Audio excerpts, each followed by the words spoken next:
बिस्मिल्लाहिर्रहमानिर्रहीम। अस्सलाम वालेकुम नाज़रीन, एक न्यूज़ पर आप देख रहे हैं program direct line with Ajmal Jami. Program आप जुमा हफ्ता इतवार 8:02 पर एक न्यूज़ की स्क्रीन पर देखते हैं। मुल्क की सियासी सूरत हाल पर बात होगी, ग्रैंड डायलॉग की बात की जा रही है। राना सनाउल्लाह साहब PTI को हकीकत करार दे रहे हैं, लेकिन PTI इन 3 सियासी जमातों से मिल बैठने को तैयार नहीं। और साथ कुछ अखबारी रिपोर्ट्स आ रही हैं कि 9 मई के वाक़यात को देखा जाए तो PTI के हक़ में फ़ौज के अंदर से बगावत को हवा देने की कोशिश थी। ये निगरान हुकूमत ने जो रिपोर्ट जमा करवाई थी 9 मई के वाक़यात के ऊपर, उससे रिलेटेड ये खबरें हैं जो सामने आ रही हैं। लेकिन साथ IMF भी पाकिस्तान में इंतखाबात के बावजूद बरकरार सियासी बेयकीनी की निशानदेही कर रहा है। IMF मिशन भी आ रहा है, सऊदी प्रिंस ने भी आना था। ये तीनों सूरत हालों को आप अगर मिक्स करें तो नज़र आता है कि सियासी बेयकीनी वाज़े हो रही है। ऐसे में अब आके हुकूमत और हुकूमत के ज़िम्मेदार PTI को हकीकत करार दे रहे हैं और ग्रैंड डायलॉग को वक्त की ज़रूरत करार दे रहे हैं। क्या ऐसा हो पाएगा जबकि PTI इनसे बात करने को तैयार नहीं? इस पर हम तफसील से बात करेंगे, लेकिन प्रोग्राम में मैं आज़ाद जम्मू कश्मीर की सूरत हाल पर बिलखुसूस बात करना चाह रहा हूँ। इससे पहले एक मैं मेहमानों का तारुफ आपकी खिदमत पेश करूँ। गो के मामला फहमी हो रही है। मुज़ाकरात जो हो रहे थे जॉइंट एक्शन कमेटी और आज़ाद कश्मीर की सरकार के बीच, वो मामला फहमी की जानिब जा रहे हैं। लेकिन मुझे ये कहने दीजिए बहसीत आम शहरी, बहसीत सहाफ़ी, कि ये सरीहन आज़ाद कश्मीर की सरकार की नालायकी है। आप अंदाज़ा कीजिए, 53-54 अरकान पर मुश्तमिल ये ईवान है आज़ाद जम्मू कश्मीर का, जो आपको याद है PTI से तोड़े लोग और पाकिस्तान पीपल्स पार्टी और नून लीग का मुरब्बा है वो। और इस 53-54 रुकन की जो असम्बली है, 45 से 46 जो अरकान हैं वो या वज़ीर हैं या मुशीर हैं या किसी और ओहदे पर हैं। इतनी बड़ी फ़ौज की वहाँ ज़रूरत क्या थी वज़रा की और मुशरा की? और ये भी चार्टर ऑफ डिमांड में एक बड़ा अहम हिस्सा है जो जॉइंट एक्शन कमेटी पेश कर रही है कि इनकी मराद बंद की जाएँ। 20-25 लाख की आबादी है वहाँ पर। आप अंदाज़ा करें कि सरकारी तनख्वाहों की मद में और पेंशन की मद में कितना बजट जाता होगा। सरीहन नालायकी, एंटिसिपेट नहीं कर सकी ये सरकार के वहाँ पे जॉइंट एक्शन कमेटी वाकई एहतजाज कर सकती है। जुमेरात को रोज़ इन्होंने बुध और जुमेरात की दरमियानी शब छापे मारे, 70 से ज़ायद अफराद को गिरफ्तार किया, जिसकी वजह से ये लोग एहतजाज करने पर मजबूर हुए। और ये कहानी साल पहले शुरू होती है, जब बल्दियाती इंतखाबात हुए, उनके नुमाइंदों को मराद नहीं दी गई, उनको फंड्स नहीं दिए गए, ताजिर इकट्ठे हुए, ताजिरों के नाम लिखे हुए एलामिये में, और फिर वो जॉइंट एक्शन कमेटी बनी जो आज सामने आ रही है। पुलिस एहलकार हमें दिखाई दे रहे हैं जिनको नीचे गिराया जा रहा है पहाड़ियों से।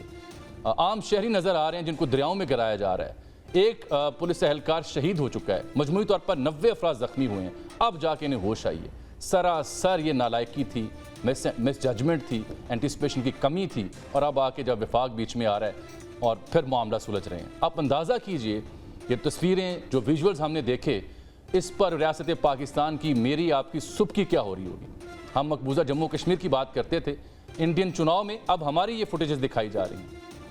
ये सरीहन नालायकी है जिसका फ़ौरन तदारुक होना चाहिए। बहरहाल मेहमानों का तारुफ आपकी खिदमत में पेश करता हूँ। मेरे साथ तशरीफ़ रखते हैं सीनियर सहाफ़ी जनाब अतर काज़मी साहब, सीनियर तजिया निगार मारूफ सहाफ़ी जनाब मोहसिन बेग साहब, सीनियर सहाफ़ी तजिया निगार जनाब PJ मीर साहब। आप तीनों का बहुत शुक्रिया। कोशिश थी कि इन मामलों पे आप तीनों से बात हो सके। जो मैंने इब्तिदा में अर्ज़ की कि अब PTI को हकीकत तस्लीम किया जा रहा है, ग्रैंड डायलॉग की बात की जा रही है, तो ये राना सनाउल्लाह साहब बात कर रहे हैं जो कि वज़ीर-ए-आज़म के मुशीर तयनात हुए ताज़ा सियासी उमूर के ऊपर। देखिए राना साहब फरमा के रहे थे, फिर मैं पैनलिस्ट से बात करता हूँ। मोहसिन बेग साहब, ये राना साहब क्या फरमा रहे हैं और क्यों उन्हें इस हकीकत का इदराक हो रहा है और क्यों ये सरेंडर कर रहे हैं, ये हकीकत को तस्लीम कर रहे हैं, जबकि PTI तो कह रही है इनसे बात ही नहीं करनी? बहुत शुक्रिया। बेसिकली राना साहब ने किस तरीके से ये बयान दिया है, उसके पीछे उनकी सोच या किसी की सोच या कोई अमल ऐसा हो, मेरे ख्याल में नहीं है। डायलॉग तभी होते हैं जब दोनों फरीक जो हैं वो आपस में बामी रजामंदी से किसी जगह बैठना चाहें। और दो लोग बामी रजामंदी से बैठना चाहें, बात करना चाहें, डायलॉग करना चाहें, तो उसमें जो आज की सूरत हाल है पाकिस्तान में, उस नेचुरली आपको दो फरीकैन के दरमियान एक बड़ा फरीक चाहिए जो इन दोनों को बिठा के सुलह करवा सके और फिर उस पर अमल दरामद भी हो।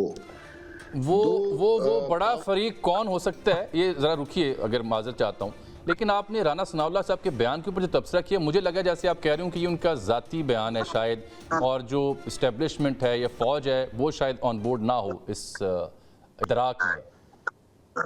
बिल्कुल ऐसा ही है जी। और मैं समझ रहा हूँ कि जो जिनको इमरान खान एंगेज करना चाह रहे हैं, जिनके साथ डायलॉग करना चाह रहा है, आपने उनका जवाब 3-4 दिन पहले सुन लिया होगा, वो इस मूड में नहीं है। बेसिकली वो चाहते हैं कि जो 9 मई का वाकया है, 9 मई में आपने डिसीजन करना है, कोर्ट्स ने करना है कि उनके जो लोग उसमें मुलव्वस हो, जो वाकया रियासत पे जो हमला हुआ, उसका तदारक होना, उसका फैसला होना, उसकी सजाएं होना बहुत जरूरी है। और ये जो पॉलिटिकल डायलॉग की आप बात कर रहे हैं, मैं नहीं समझता कि इमरान खान या उसकी पार्टी इन लोगों से बात करना चाहती है। एक बात, और दूसरी बात ये है कि डायलॉग किस बात पे होंगे, क्योंकि दोनों की डिमांड्स जो हैं वो बड़ी मुख्तलिफ हैं, खासकर पीटीआई की। उनकी डिमांड्स आपने सुन ली थी कि आप माफ़ी मांगे और फिर इसका जो है वो इतराफ़ करें जो कुछ आपने 9 मई को किया, और उसके बाद माफ़ी की बात बाद में आती है। लेकिन अगर इस सिचुएशन को, जो स्टैंड स्टिल सिचुएशन है और पॉलिटिकल स्टेबिलिटी नहीं आ रही पाकिस्तान में, क्योंकि इलेक्शन के बाद पॉलिटिकल स्टेबिलिटी आनी चाहिए थी, जो समहाउ वो नहीं मिल सकी, और पाकिस्तान आज भी उसी सिचुएशन में खड़ा है जहां इलेक्शन से पहले खड़ा था। हो सकता है चीजें वर्स भी हों, तो ऐसी सूरत में डायलॉग मेरा नहीं ख्याल नियर फ्यूचर में होगा। और वो मियां नवाज शरीफ हो या कोई ऐसा और पॉलिटिकल लीडर हो या जरदारी साहब हो, वो उससे, क्योंकि एक बंदे की डिमांड इतनी पागलपन की हद तक है, और फिर अगर रियासत से वो डायलॉग करना चाहता है तो रियासत क्या सिलेंडर होकर डायलॉग करेगी? मैं नहीं मानता। और जो रियासतें सिलेंडर कर जाती हैं किसी एक फर्द या फितने या एक गिरोह के आगे, वो रियासत तो फिर उसका वजूद ही खतरे में रह जाता है। आप इन चीजों को बाद में डिस्कस करें, पहले 9 मई के फैसले होने दें। वो इतनी देर लगा दी, उसमें अदलिया देख लें, दूसरे रियासत के अदारे देख लें, एक साल से।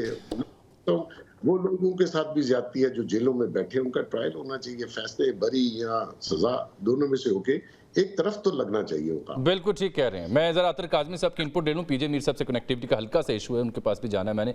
अतर साहब, साथ आईएमएफ निशानदेही कर रहा है कि पाकिस्तान में इंतखाबात के बावजूद सियासी बेयकीनी है, उनके मैंडेट, उनके वोट को काउंट कर रहा है, और उस वजह से वो जो एंटिसिपेशन दे रहा है, मुझे तो 2028-29 तक भी जीडीपी 5% तक जाता दिखाई नहीं दे रहा। उसके साथ राना सलाना साहब का इदराक, पीटीआई को हकीकत मानना, ये तो पीटीआई के मौक़िफ़ की फतह नहीं है।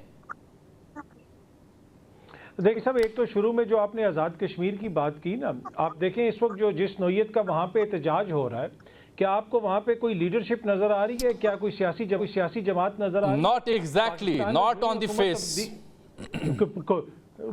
पाकिस्तान में जो ही हुकूमत तब्दील होती है, वहाँ पे हुकूमत गिरा दी जाती है और लोग यहाँ पे बगलें बजाते हैं कि हमने वहाँ पे हुकूमत चेंज कर दी। किसी पॉलिटिकल लीडर को, किसी पॉलिटिकल सियासी जमात को वहाँ पे मजबूत नहीं होने दिया हमारी सियासी जमातों ने, क्योंकि हमने अपनी मर्जी की हुकूमत लेके आनी है। जो पॉलिटिकल जमातें होती हैं मजबूत, और जो लीडर होते हैं जिनकी फॉलोइंग होती है, वो किसी भी रियासत की इस्तेकाम की, सियासी अदम इस्तेकाम के वो जामिन होते हैं। अगर आज वहाँ पे कोई लीडरशिप होती तो ये बदकिस्मत मनाजर आज़ाद कश्मीर से हमें नजर ना आते। अगर वहाँ पे कोई मजबूत सियासी जमात होती और वो इसको लीड कर रहे होते, तो ये एक बड़ा इंपॉर्टेंट इशू है। इसी तरह अगर आपने, जिस तरह आपने कहा कि पाकिस्तान के अंदर अब एक मौक़िफ़ जो है वो हुकूमत का है, एक मौक़िफ़ जो है वो पाकिस्तान तहरीक इंसाफ का है, लेकिन इशू वही है। इशू ये है कि जनाब जिनको वोट पड़े हैं, क्या उनके वोटों का मैंडेट माना गया?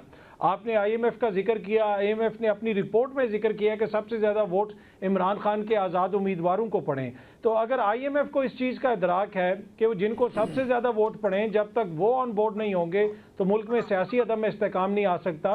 तो ये जो मुल्क में दोस्त हैं, जो सियासी जमातें हैं, जो हुकूमत है, मेरे ख्याल में उनको भी इस चीज़ का इदराक होना चाहिए। लेकिन क्या अतर भाई, क्या पीटीआई को इदराक है? वो तो इनसे मिल बैठने को तैयार नहीं। लेट्स से कि नून लीग पीपल्स पार्टी के पास सिर्फ एक सीट है, उसका तो इदराक करें ना। जी जी, वो तो इनके साथ बैठने को तैयार नहीं। ये किस आइन और कानून में लिखा है कि आप फौज से बराह रास्त बात करें? बात करते हैं जमहूरी जिद्दोजहद की। वो जी जी जी जी बिल्कुल। देखिए, इसमें दो चीज़ें। पहली चीज़ तो ये है कि एक तो जो लोग इस वक्त हुकूमत में हैं वो बेनिफिशरी हैं सारे उस निज़ाम के जो इस वक्त चल रहा है। जो पाकिस्तान तहरीक इंसाफ कहती है, अब आप उससे इतफाक़ करें या इख्तलाफ करें, वो ये कहते हैं कि हमारा मैंडेट चोरी करके इनको दिया गया। दूसरा, जो पाकिस्तान की अपोजिशन होती है वो हमेशा ये कहती है कि हमने इस्टेब्लिशमेंट से बात करनी है, हुकूमत कठपुतली है। जो इमरान खान के मुखालिफ थे, 3.5 साल उन्होंने पार्लियामेंट में खड़े होकर कहा कि ये खटपुतली है, सिलेक्टेड है, इससे बात ही नहीं करनी, इसके लाने वालों से बात करनी है। जरदारी साहब साहब ने कहा कि वो हमसे मशवरे मांग रहे हैं, हमने उन्हें कहा है कि पहले उसको फारिग करो फिर हमसे बात करो। तो ये बड़ी बदकिस्मती है कि पाकिस्तान में हमेशा जो अपोजिशन है वो ये समझती है कि हुकूमत किसी और की मर्जी से कायम हुई है। जब तक ये इंप्रेशन ख़त्म नहीं होगा, टू बी ऑनेस्ट, मेरे ख्याल में सियासी जमातों के बीच उस तरह बामानी मुज़ाकरात नहीं होंगे। हाँ, जब सब डसे जाते हैं तो फिर चार्टर ऑफ डेमोक्रेसी की बात भी होती है, चार्टर ऑफ इकोनॉमी की बात भी होती है। ये पीजे मीर साहब, ये आपने मोहसिन बेग साहब की और पतर साहब की राय सुन ली, लेकिन एक दूसरे के सियासी वजूद को तस्लीम करने को तैयार नहीं है सियासी जमातें। गो कि अब नून लीग पीटीआई को हकीकत करार दे रही है, IMF की रिपोर्ट भी सामने आ रही है, इस बीच में ये ख्वाहिश मुसलसल कि हमने फौज से बात करनी है और बाकियों का मैंडेट नहीं मानना, इससे हम कहाँ पहुँचेंगे? या ये डेडलॉक हमारा और बेड़ा गर्क करेगा फैब्रिक का? ये इम्प्रेशन दे रहे हैं कि यहाँ डेमोक्रेसी नहीं है, यहाँ मिलिट्री रूल है, और ये बड़ा गलत इम्प्रेशन इंटरनेशनली दे रहे हैं, क्योंकि आपने अगर जो PTI है, इसने बात आर्मी के साथ नहीं करनी, इसने बात करनी है ये जो इनके जो पॉलिटिकल एडवर्सरीज हैं, पॉलिटिकल डोमेन में रह के पॉलिटिको से ही आपने बात करनी है। फौज से आपने क्या बात करनी है, मुझे बताएं। आप ये कह रहे हैं कि फौज इतनी तकड़ी है कि वो मुल्क को रन कर रही है, इसका मतलब फिर आप डिक्टेटोरियल एक लाइन पे चलने की कोशिश कर रहे हैं। देखें, इस वक्त वक्त आ गया जाम साहब कि आपने इमरान खान को रीसेट का बटन देना है।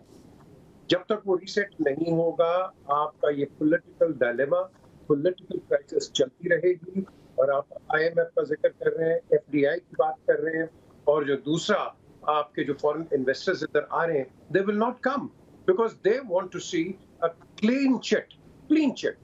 जब क्लीन चिट आप दिखाओगे, आपकी इन्वेस्टमेंट भी और आपकी इकोनॉमी भी बेहतर होगी। ये नहीं हो रही है, व्हाई? बिकॉज एक पार्टी खड़ी भी, मैं इनसे बात नहीं करूंगा। भाई फिर आपने किससे बात करना है? हाइपोथेटिकली स्पीकिंग, आप चीफ ऑफ आर्मी स्टाफ से बात कर लेते हैं, तो अब आर्मी चीफ क्या इन दूसरी पार्टीज को कहेंगे, इनको शट अप कॉल देंगे कि भाई तुमने इनको तंग नहीं करना।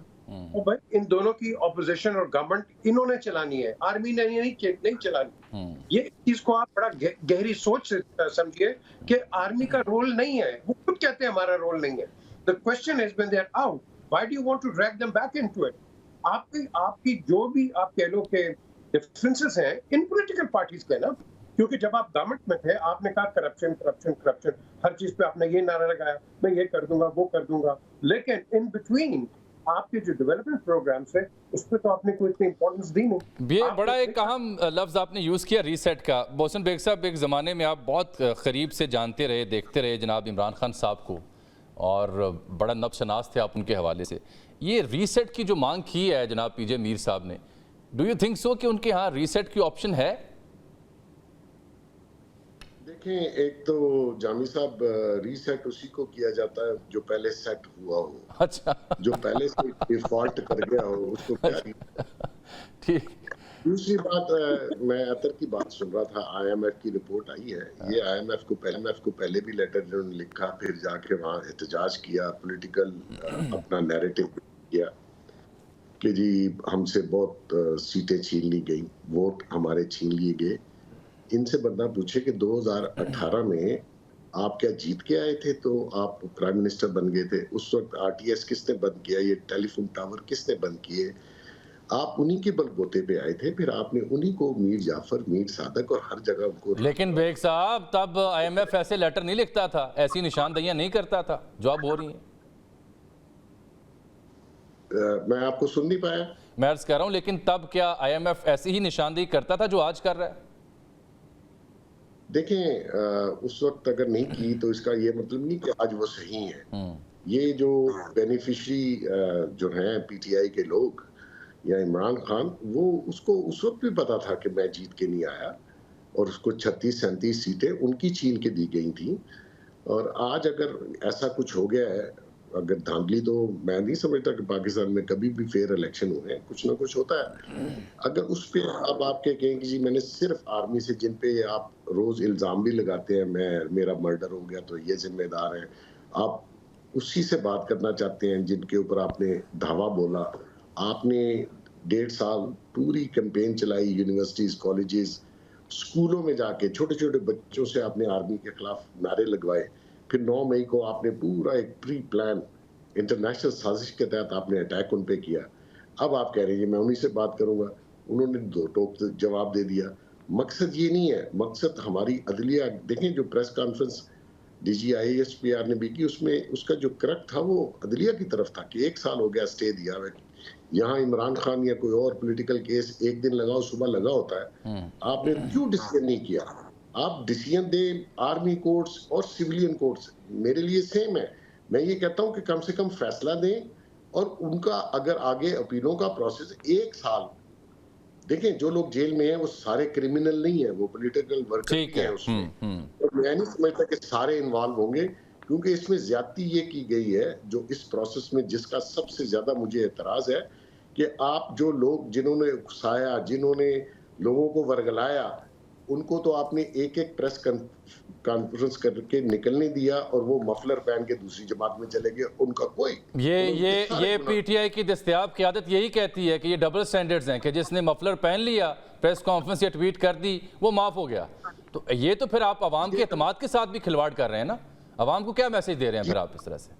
जामी साहब, ये गलत था और आज भी गलत है। मैं ये समझता हूँ कि आप इनका ट्रायल कीजिए, जो कसूरवार है उसको माफी नहीं मिलनी चाहिए, लेकिन जो बेकसूर है वो छूटना चाहिए। और जो लीडरान ऐसे पतली गली से निकल के होलसेल में प्रेस कॉन्फ्रेंसेस करके, वो माफी के काबिल नहीं थे। ये लोग मासूम थे, इनको उकसाया उन्होंने ही है। तो अब आके अगर वो कहें जी मैंने उन्हीं से बात कर ली है, मैं ये समझता हूँ नहीं होगी बात। आपको पॉलिटिकल प्रोसेस का हिस्सा बनना चाहिए। आप अपने आप को पॉलिटिकल लीडर कहते हैं, जो कि आप नहीं थे और आप अभी भी नहीं है। आपने अपनी पार्टी को तबाह किया, पॉलिटिकल पार्टी बादर काज़मी साहब, बेग साहब तो उन्हें पॉलिटिकल लीडर मानने से इनकारी हैं, डिस्पाइट द फैक्ट कि पॉपुलर वोट उनके पास आया। सर वोट तो फितरे को पड़ता है, वोट तो किसी कल्ट को नहीं पड़ सकता, ऐसा नहीं है।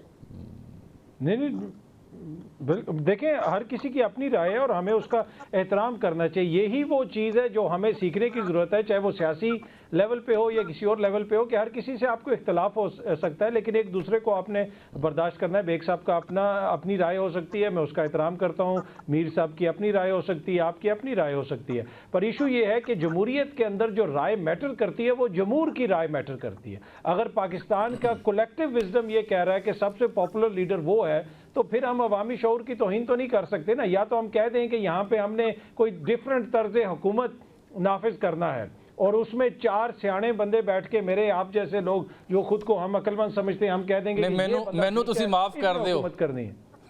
नहीं सर, नहीं, तुसी हो सियाने, आज तुसी मनो या ना मनो, असी पाना अपनी पसली नहीं है मुर्शद, हो सियाने। ये नहीं, आपको डालना है हमने। ये बेग साहब आप नोट करें कि आपकी मौजूदगी में मेरे खिलाफ साजिश हो रही है, और पीजे मीर साहब भी मुस्कुरा रहे हैं इस पे।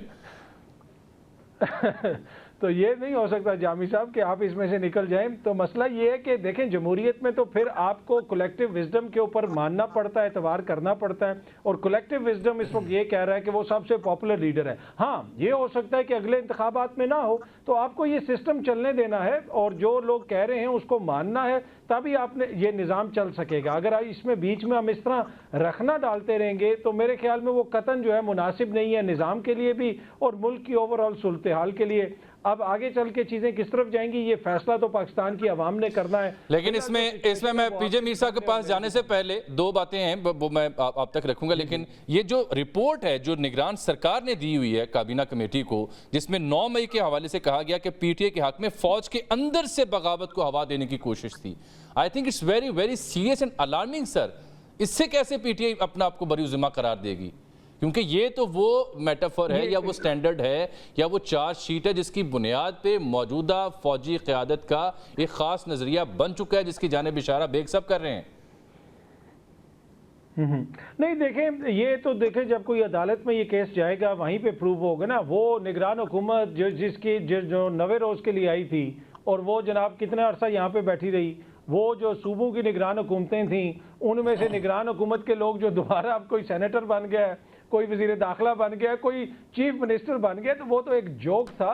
तो उनकी रिपोर्ट का आप क्या कह सकते हैं? और आप देख लें जो वजीर दाखिला बने थे आज इस वक्त कश्मीर में क्या और किसी निगरान की वो डबलिन में बैठे हुए हैं। और किसी निगरान की कई ख्वाहिशों पर पानी भी फिर गया। बैठा है। ठीक है पीजे मीर साहब, बहुत सारे दोस्तों की पानी भी फिरा। पीजे मीर साहब, ये जो 9 मई के हवाले से निगरान सरकार की रिपोर्ट, इट्स वेरी अलार्मिंग। मैं बार बार कह रहा हूँ, इस बुनियाद पे फिर फौज हो, इस्टेब्लिशमेंट हो या हुकूमत, उसने अपना नजरिया या माइंडसेट बनाना है एक जमात के हवाले से, चाहे वो जितनी भी पॉपुलर हो। और पाकिस्तान जिस तरह की स्टेट है, यहाँ पे आइडियल डेमोक्रेसी तो है नहीं। बिल्कुल आपने सही कहा, पर आपकी लीडरशिप की एक्सीडेंटल बेनजीर वो तो वालिद की वजह से नहीं, और सियासतमंद तो फॉरेन सर्विस जा रही है, नवाज शरीफ तो बिजनेसमैन, वो भी एक्सीडेंट किया। इमरान खान ये आए हैं on strength of the people, ये इनका क्या था, ये भी पहले at the end of the day आपके पास लीडरशिप आई है, वो एक्सीडेंटल लीडरशिप, ग्रूमिंग लीडरशिप नहीं है। आज बच्चों ये कहाँ से आ रही हैं? सो हमने जितनी भी लीडरशिप की है वो instant leadership, in depth leadership नहीं, जो इन डेप्थ के ऑन ऑल द पार्टीज वो बैक सीट ले लेते हैं और आपके चंद लोग जो होते हैं वो फ्रंट सीट लेते हैं। अब बात आती है जो आपने सवाल किया है, ये वो लोग रिजॉल्व कर सकते हैं, because without conversation and talk and dialogue आप इस मुल्क क्या दुनिया का कोई मुल्क नहीं चला सकते। आप स्टैंड स्टिल पे हैं, आप बिल्कुल एक ऑन द वे डाउन है। मैं समझता हूँ आगे की तरफ से भी एक चाहिए कि थोड़ी सी लीनियंस है, इधर से इनको भी चाहिए कि इनको शट अप कॉल दे। ये राना सनाउल्लाह ने अच्छी बात की है, जो भी किया है यार, आई डोंट नो, वो कहते हैं बैठ के हमने बात नहीं करनी, तो फिर किससे बात करोगे? मोदी से बात करोगे? किससे बात करोगे? तुमने इन्हीं से बात करनी है, इन्हीं के साथ चलना है, और यही अगर हुकूमत करोगे यही इन्हीं से बात करनी है और किसी के साथ बात नहीं हो सकती। इन्हीं से बात के लिए खान साहब को कौन राजी करेगा, क्योंकि अब तो अपोजिशन इत्तेहाद भी मुल्क के एहतजाज की तैयारियां कर रहा है। गो के राना साहब पीटी को हकीकत भी करार दे रहे हैं, ग्रैंड डायलॉग की बात भी कर रहे हैं और उनकी रिहाई के हवाले से भी मानी खेज बयान दे रहे हैं। क्या रिहाई पहली शर्त होगी? क्या इमरान खान साहब जल्द रिहा होते दिखाई भी देते हैं या नहीं? पैनल से बात करेंगे एक ब्रेक के बाद।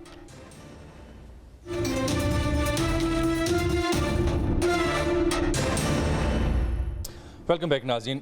जनाब अतर काज़मी साहब, आप ये फरमाइए कि जब इमरान खान साहब बार बार इनको ना तस्लीम करके, यानी सियासी जमातों को, फ़ौज से बराह रास्त बातचीत की बात करते हैं, साथ वो नेम कॉलिंग भी करते हैं, तो एक सवाल ये कि नेम कॉलिंग के बाद वो बात किससे करना चाहते हैं? दूसरी सवाल ये कि वो इनको डिस्क्रेडिट करके वहाँ बात क्यों करना चाहते हैं? क्यों उन्हें कहीं यकीन तो नहीं कि पानी यहीं से निकलेगा? मेरे ख्याल में जिस तरह मैंने पहले भी अर्ज की थी कि यहाँ पे इनको हमेशा यकीन होता है कि पानी निकलेगा या फैंटा निकलेगी, जो भी निकलेगा वो वहीं से निकलेगा। तो ये एक अनफॉर्चुनेट साइड है हमारी पॉलिटिक्स की। अब इशू ये है कि इस वक्त इमरान खान साहब का जो आपको उनका पॉलिटिकल नैरेटिव नज़र आ रहा है वो बहुत ज़्यादा जारियाना है। उसकी वजह क्या है उसको भी समझने की ये मकबूलियत का मान है, में भी ये मकबूलियत का, बीइंग पॉपुलर होने का मान है,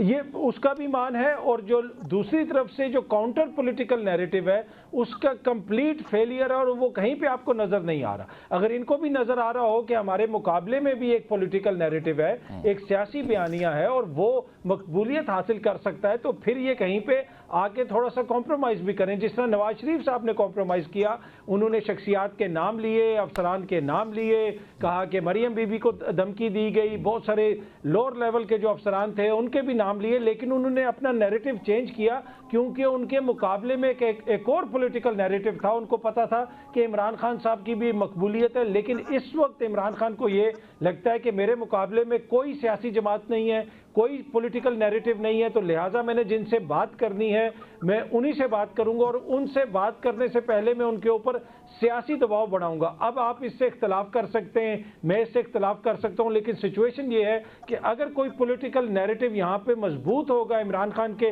मुकाबले में, तो आप देखेंगे कि उनका जो बयानिया है शायद उसमें नरमी आए। ये बड़ा अहम सवाल है, ये बड़ा अहम सवाल है मोहसिन बेग साहब। ये दो चीज़ें आपसे डिस्कस मैंने करनी है। एक तो ये काउंटर नैरेटिव नामी शय है क्या? मुझे तो दिखाई नहीं देती पीपल्स पार्टी की, नून लीग की या हुकूमत जो गवर्नमेंट इन पावर है, चाहे वो इलेक्शन से पहले उनकी कैंपेन हो या गवर्नमेंट में आने के बाद, मुझे तो किसी किस्म का कोई बयानिया काउंटर नैरेटिव आज तक दिखाई नहीं दिया, सोशल मीडिया पे भी दिखाई नहीं दिया। और दूसरी बात जो खान साहब के बारे में अतर साहब फरमा रहे हैं ये खान साहब वाकई उन्हें दबाव में लाने में कामयाब हो सकते हैं इस मकबूलियत के साथ? देखें, जो नैरेटिव पाकिस्तान में रिसेंट हिस्ट्री में जो चल रहा है, जिस बंदे ने एस्टैब्लिशमेंट के खिलाफ एक नैरेटिव बनाया वो पॉपुलर हो गया। इमरान खान साहब क्योंकि रोज एस्टैब्लिशमेंट, आर्मी और रियासत के खिलाफ जो नैरेटिव है वो पब्लिक में आम हो जाता है, एक रिएक्शन आ जाता है। ये बड़ा बहादुर आदमी है, लेकिन हिस्ट्री ये बताती है कि रियासत कभी सिलेंडर नहीं करेगी और रियासती इदारे भी सिलेंडर नहीं करेंगे। इमरान खान जैसे हिस्ट्री में बहुत लोग आए, आप हमारे मुल्क की हिस्ट्री भी देख लीजिए, मुजीबुर रहमान, भुट्टो साहब, और बाकी आप दूसरे मुल्कों की भी हिस्ट्री देख लीजिए, क्योंकि ये थर्ड वर्ल्ड कंट्री कहलाता है। यहाँ आपने लॉ ऑफ द लैंड के मुताबिक आपने पॉलिटिक्स करनी है। अगर आप समझें कि आप इनकलाब लेके आएंगे जो ये 9 मई को लाना चाहते थे, तो इनकलाब की दूसरी सूरतें होती है जामी साहब। एक तो आप विक्टोरियस होके फिर आप बैठ जाते हैं जहां आपने बैठना होता है, अदरवाइज इनकलाब नाकाम हो तो फिर आपका सर जाता है। ये अगर ये समझते हैं कि मैं उनको अंडरमाइन करके दबाव में लाके मुज़ाकरात पे लाऊंगा, मैं आज आपको लिख के देता हूँ ये नहीं होगा। सरेंडर करना पड़ेगा तो इमरान खान को ही करना पड़ेगा, क्योंकि वो इतने पवित्र और इतने वो नहीं है। ठीक है, उनको एंटी एस्टैब्लिशमेंट वोट मिला है, इसमें कोई शक नहीं है। ना वो वोट जरदारी साहब का गया है ना नवाज शरीफ का गया है। तो मकसद ये है कि अगर आप इसी तरीके से सियासत करना चाहते हैं, इनकलाब लाना चाहते हैं, तो मेरी बात याद रखिएगा, ये नहीं होगा। आपको सियासत करनी है, सियासत कीजिए, इसमें कोई शक नहीं है। आपको एंटी एस्टैब्लिशमेंट वोट मिला है, वो नैरेटिव आपने बहुत फैलाया है। तो उससे अगर आप समझते हैं कि जो लोग आपके इलेक्ट होके असम्बलियों में आए हैं वो तरीके इंसाफ है, वो पॉलिटिकल लोग हैं, जिसने भरा वो उसने जीत लिया और वो आ गया, क्योंकि एक रिएक्शन आया। उसमें हमारी एस्टैब्लिशमेंट की भी गलती है, ऐसा नहीं है कि मैं उनको पाक साफ कह रहा हूँ। एस्टैब्लिशमेंट की गलती क्या है? गलती है ना जी कि आप लीडर जो हैं वो क्रिएट करते हैं, वही जो जिसको आप क्रिएट करते हैं वो थोड़े अरसे बाद वो समझता है बन जाता है आपके लिए, वो आपके लिए मॉन्स्टर बना। और ये देखें, लीडरशिप अभी दूसरे दोस्त ने भी बात की है। साहब फिर एक बात का इतराफ करें ना सर मेरे साथ मिलके। वो इतराफ ये है कि चूंकि आदत ये थी हमारी मुक़्तदरा को कि हम तो नवाज शरीफ के आदी थे, पंजाबी में कहते हैं गिज्जे हुए सा, पीपल्स पार्टी के, मोहतरमा के, हमने तो इस तरह के खिलाड़ी डील किए हुए थे, इनको थपकी छपकी मारी हुई थी, कभी निकाल दिया कभी आने दिया। बट इस तरह का जो वाक़या था वो इनको आदत नहीं थी। They miss judged him, anticipate नहीं कर सके इसको। नहीं, बिल्कुल ऐसा नहीं है। नवाज शरीफ साहब के बारे में भी एस्टैब्लिशमेंट को गलती हुई थी, उन्होंने कहा मैं डिक्टेशन नहीं दूंगा, वो भी खड़े हुए 2/3 अक्सरियत से वो वापस हुकूमत में आ गए। भुट्टो साहब ने भी इसी तरह किया, पॉपुलर थे, सारा स्वीप किया। मकसद ये नहीं है, अभी तो इनकी खान साहब की पहली बारी है। लोग यहाँ 12-12 साल 11 साल जेलों में रहे, फिर फांसी भी लग गए।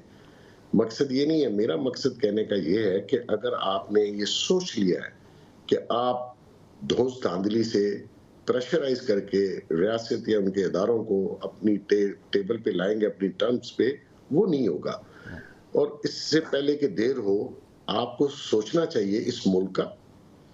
और अगर आप समझते हैं कि आप जेन्युइन लीडर बन गए हैं और आपकी बड़ी पॉपुलैरिटी है, तो भाई इलेक्शन लड़िए। इस जो केसेस हैं जिसमें लड़ा तो है उन्होंने इलेक्शन, बेग साहब वो तो लड़ा है, तो बाकियों ने भी तो लड़ा है ना। बाकियों ने इंडिया से वोट तो नहीं लिए ना जी। ये भी कहना है कि जी बिल्कुल सारा वोट इसका था, ऐसा भी नहीं है, ऐसा नहीं है, और ना ऐसा कभी होता है।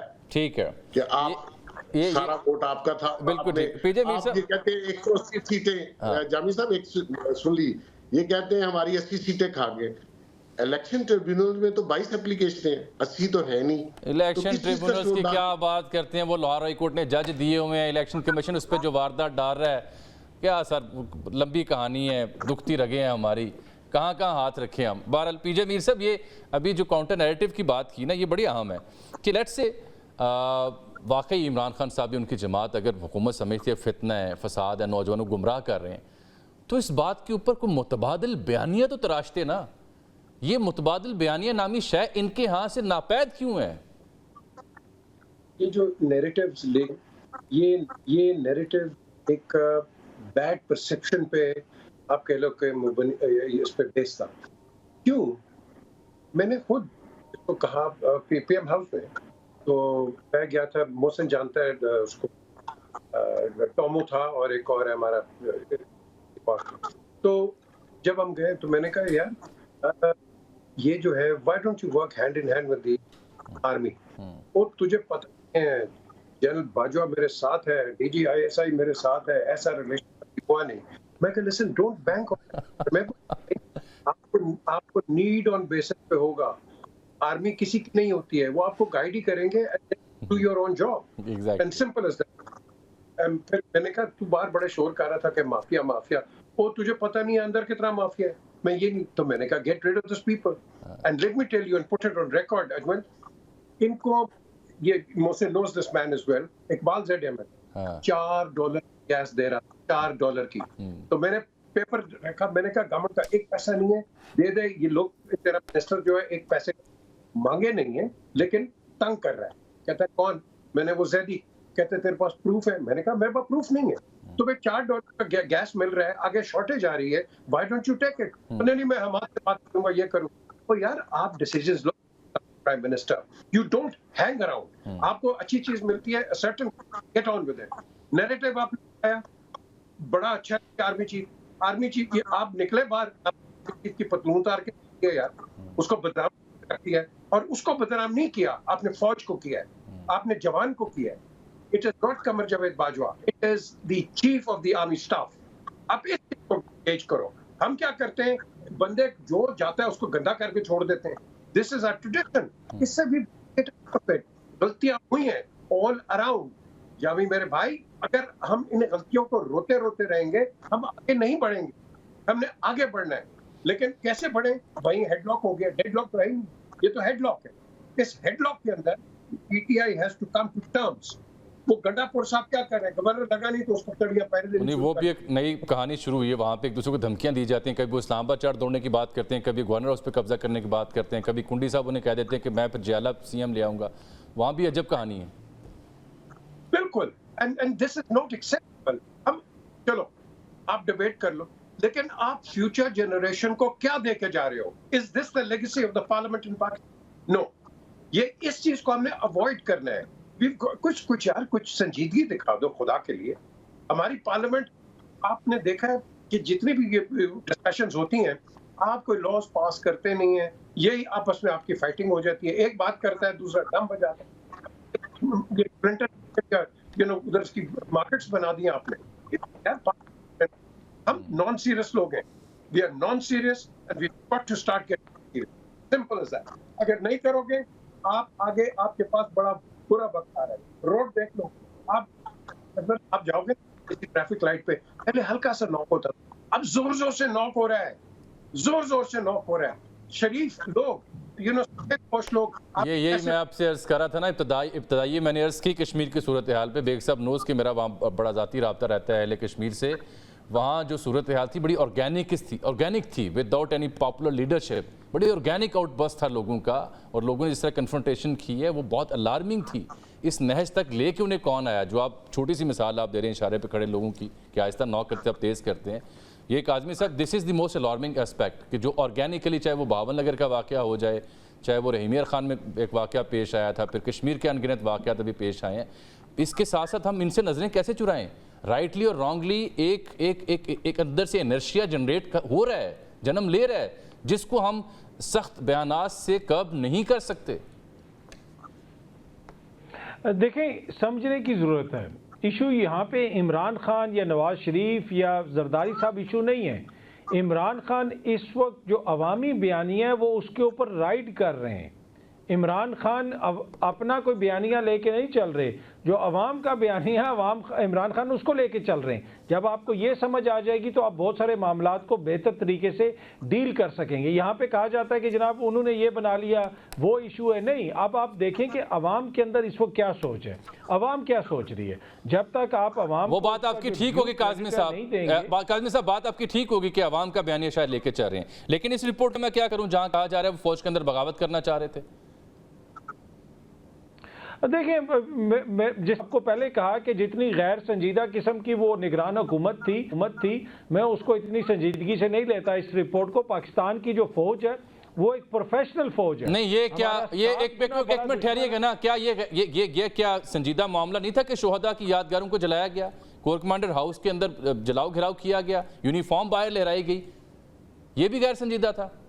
देखिए, वो तो संजीदा मामला है, वो तो कोर्ट में चलेगा, अदालत के अंदर मामला चलेगा। लेकिन मैंने कहा, जिस तरह मैं अर्ज कर रहा था कि अगर कोई इतना इमेच्योर है, वो ये समझता है कि हमारी फौज के अंदर खुदा न खास्ता बगावत हो जाएगी या कोई बयानियां बन जाएगा, नहीं, एक प्रोफेशनल फौज है, दुनिया की बेहतरीन फौज है, 7 गुना बड़े दुश्मन के सामने खड़ी है, जवान से लेके जर्नैलों तक हमारे शहादतें दी गई हैं। तो किसी की खाम ख्याली तो ये हो सकती है, हमारी दुश्मनों की ये ख्वाहिश तो हो सकती है, लेकिन ऐसे फौज में कभी भी इंशाल्लाह पाकिस्तान में कभी भी ऐसा नहीं हो सकता। अब जहां तक ये ताल्लुक है कि जो जिन लोगों के ऊपर इल्जामात हैं, आप उनके ऊपर मुकदमात चलाएं और अच्छे तरीके से चलाएं। जब आप उसमें सियासत इन्वॉल्व कर देते हैं कि एक शख्स मियांवाली में भी है, उसी दिन वो लाहौर में भी है, उसी दिन वो सनम जावेद की आप बात कर रहे हैं, तो फिर आप अपना उसी दिन आप मुकदमा खुद कमजोर कर देते हैं।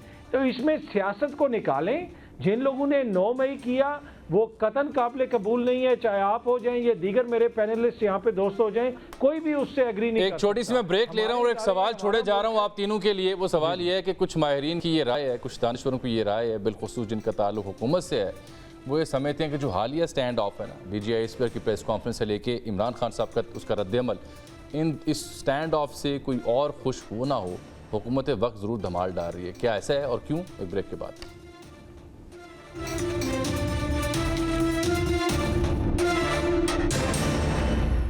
वेलकम बैक नाज़रीन। मौसम बेग साहब, जो रिहाई की बात राना साहब ने की कि ग्रैंड डायलॉग हो सकता है, एक हकीकत है और नून लीग उनकी रिहाई के लिए भी तैयार है। Do you see him coming out of jail soon? I don't think so जी। मेरा नहीं ख्याल उनके जो मुकदमात हैं, ठीक है, अदलिया कोशिश कर रही है, अदलिया ने उनको काफ़ी रिलीफ दिया।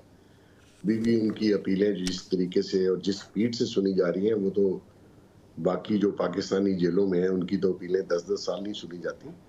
लेकिन मैं आपको एक बात बता दूं कि ये इस तरीके की डायलॉग जो है वो इस तरह नहीं हो सकते अगर उनका जो PTI की बाकी लीडरशिप है, अगर उनको बानी उनका इजाज़त दे दे कि वो किसी टर्म्स पे जाके बैठ के बात कर लें, तो केसेस अपनी जगह, रिहाई इतनी जल्दी मुमकिन नहीं होगी, मेरी नज़र में तो नहीं है।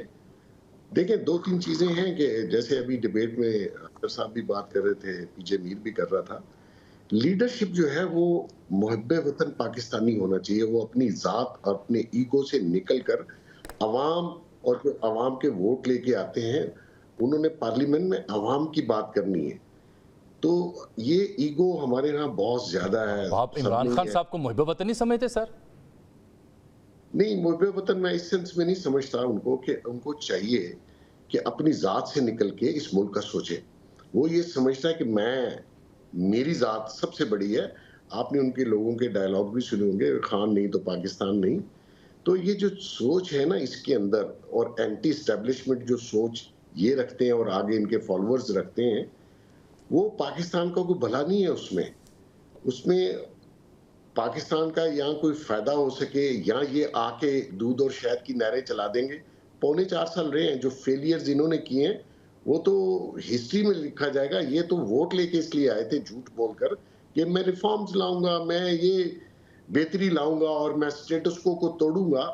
और जो करप्शन का रोना ये रोते थे, सबसे ज्यादा करप्शन इनके घर में थी। तो मकसद ये है कि आप अपनी जो हैसियत है और या अपने जो कारनामे हैं उन पे भी नजर डालें। इनको बहुत शौक है लोगों पे इल्जाम लगाने का, लेकिन अपने घर में जो कुछ ये करते रहे, या इनका जो माजी का कैरेक्टर है, वो ये समझते हैं मेरे माजी के कैरेक्टर पे कोई बात नहीं। लेकिन आपकी राय अपनी जगह काबिल एहतराम, लोग नहीं मान रहे इस थीसिस को। अतर काज़मी साहब, लोग अगर मानते होते तो उन्हें वोट ना देते, उन्हें मकबूल रहनुमा ना मानते। देखें, एक तो ये तासुर के खुदा न खास्ता हमारी कोई भी सियासी जमात किसी मुल्की इदारे के खिलाफ है, ये कतन ये तासुर दुरुस्त नहीं है। इसलिए कि तमाम जितनी भी पाकिस्तान के अंदर, चाहे इस्टेब्लिशमेंट हो जाए, अदलिया हो जाए, सियासी जमातें हो जाए, कोई भी कमज़ोर होगा तो कतन पाकिस्तान मजबूत नहीं हो सकता। आपके प्रोग्राम में मैं आपको एक खबर देता हूँ कि जब इमरान खान साहब की हुकूमत का खात्मा हो गया, उनको गोलियां लग गईं और वो जमान पार्क में थे, तो मेरी उनसे जमान पार्क में मुलाकात हुई और उसमें एक और उनके वफाकी माजी के वफाकी वजीर बैठे थे। सिर्फ हम 3 शख्सियात थी। तो मैंने खान साहब से कहा कि आप जो है फ़ौज के हवाले से ख़ास नैरेटिव रखते हैं, ये रखते हैं, तो ये मामला क्या है, पाकिस्तान के लिए आपका विज़न क्या है?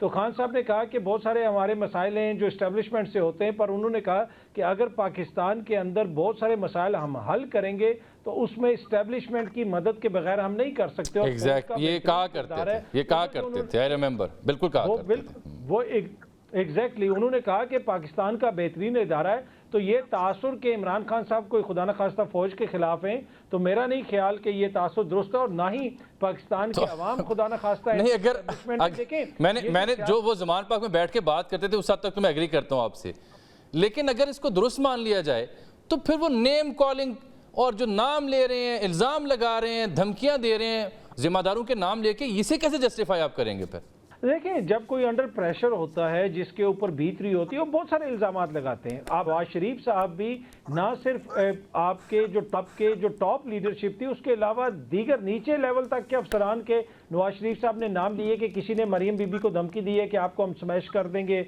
अगर कुछ हुआ तो वो जिम्मेदार हैं। तो बहुत सारी ऐसी होती हैं चीज़ें जिनके ऊपर सियासी क़यादत इल्ज़ामात लगाती है, पर मेरे ख्याल में ये अनफॉर्चुनेट है, ऐसा नहीं होना चाहिए। कोई भी सियासी क़यादत एक अलबत्ता मैं प्रोग्राम के आखिर में अर्ज कर दूं, एक अच्छी डेवलपमेंट है, पता नहीं उसमें किस हद तक कंटेंट है, क्योंकि आरिफ अलवी सब लाहौर आए हैं, सहाफ़ियों से मिल रहे हैं, हमारी मुलाकात हुई। लगता ये है कि खान साहब से जब से वो मिल के आए हैं ना, कुछ मैंडेट उनके पास आया है एंगेजमेंट का। पीजे मीर साहब, ये कोई अच्छा साइन है? Will he be able to convince Khan साहब एंड अदर स्टेक होल्डर्स के यार बैठें? सारे सिचुएशन को डिफ्यूज करना है, आप इनको एक कंडीशनल बेल दे दें और इनकी केसेस रखें, बिकॉज जो भी होगा केस तो आपने फाइट करना है। नवाज शरीफ ने भी किए हैं, हर बंदा करता है, जरदारी ने 11 साल किए, तो आपने करना है। तो क्वेश्चन है कि कंडीशन बेल कर दें, लेकिन ऑन द प्रोवाइजो कि आप एक प्रोवोकेशन और प्रोवोकेटिव जाके कन्फ्रंटेशनल पॉलिटिक्स ना करें। बिल्कुल अपनी पार्टी को आप रिजुविनेट करें, उसको उठाएं। आई विश बिल्कुल हक भी है, आई विश ऐसा हो, आई विश इन सियासतदानों को ये बात सूझे, इनको रहनुमाई का वाकई ख्याल आए और डिफ्यूज़ करें सूरत हाल को। इजाज़त दीजिए, अल्लाह हाफ़िज़।